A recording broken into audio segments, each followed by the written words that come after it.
Ons het twee klein sfere, X en Y, en die ladings is plus 6 mikrocoulomb en plus 8 mikrocoulomb onderskeidelik, en die afstand tussen hulle is 0,2 meter.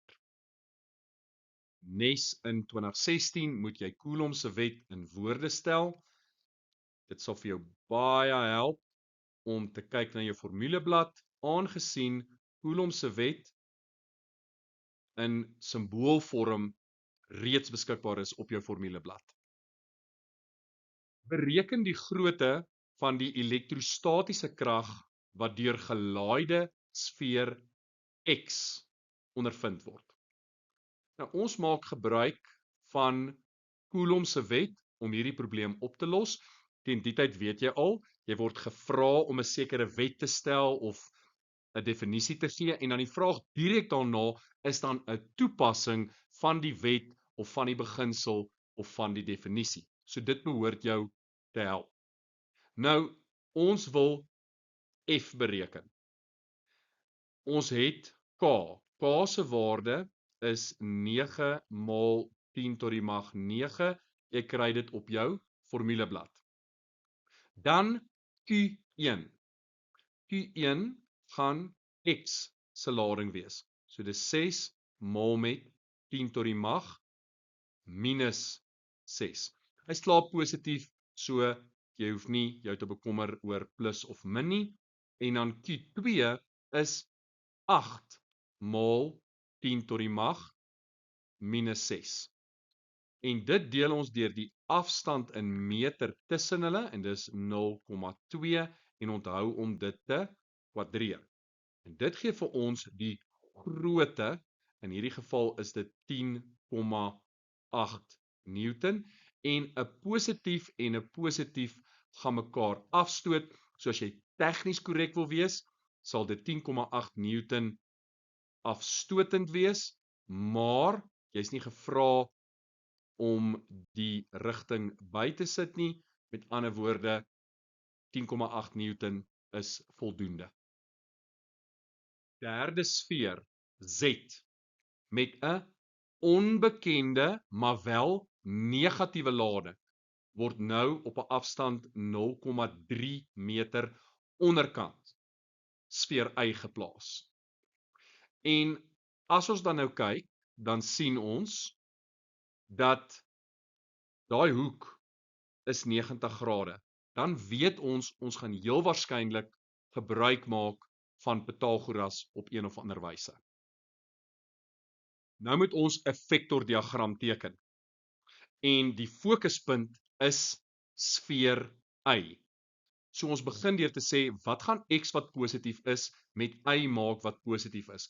Positief gaan positief afstoot, so X gaan Y afstoot na regs. So daar is jou eerste elektrostatiese krag wat jy kan inteken.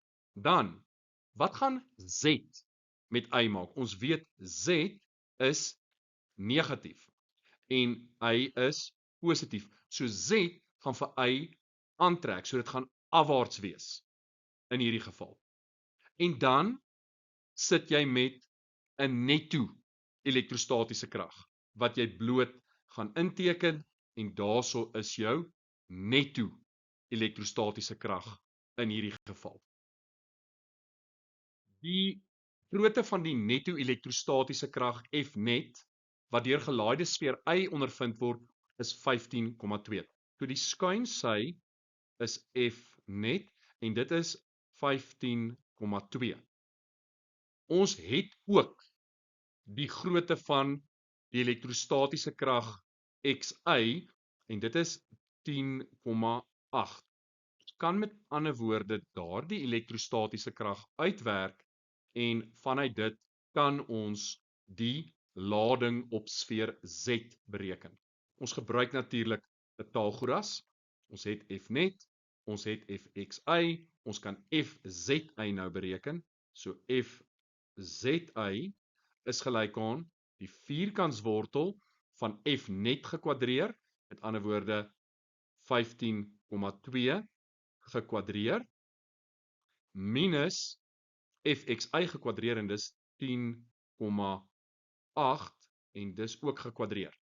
En dan kry ons, dit is die vierkantswortel van 114,4, dit gee vir ons 'n waarde van 10,696 Newton. So dit is die grootte van die elektrostatiese krag tussen Y en Z.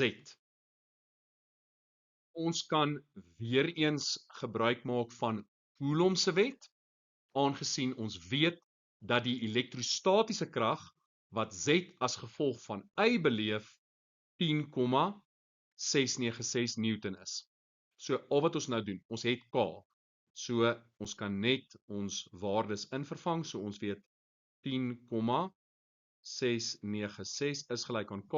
K is 9 maal 10 tot die mag 9, maal met QZ, dit is wat ons soek, maal met QI, en QI is die lading op Y, en dis 8 maal 10 tot die mag minus 6.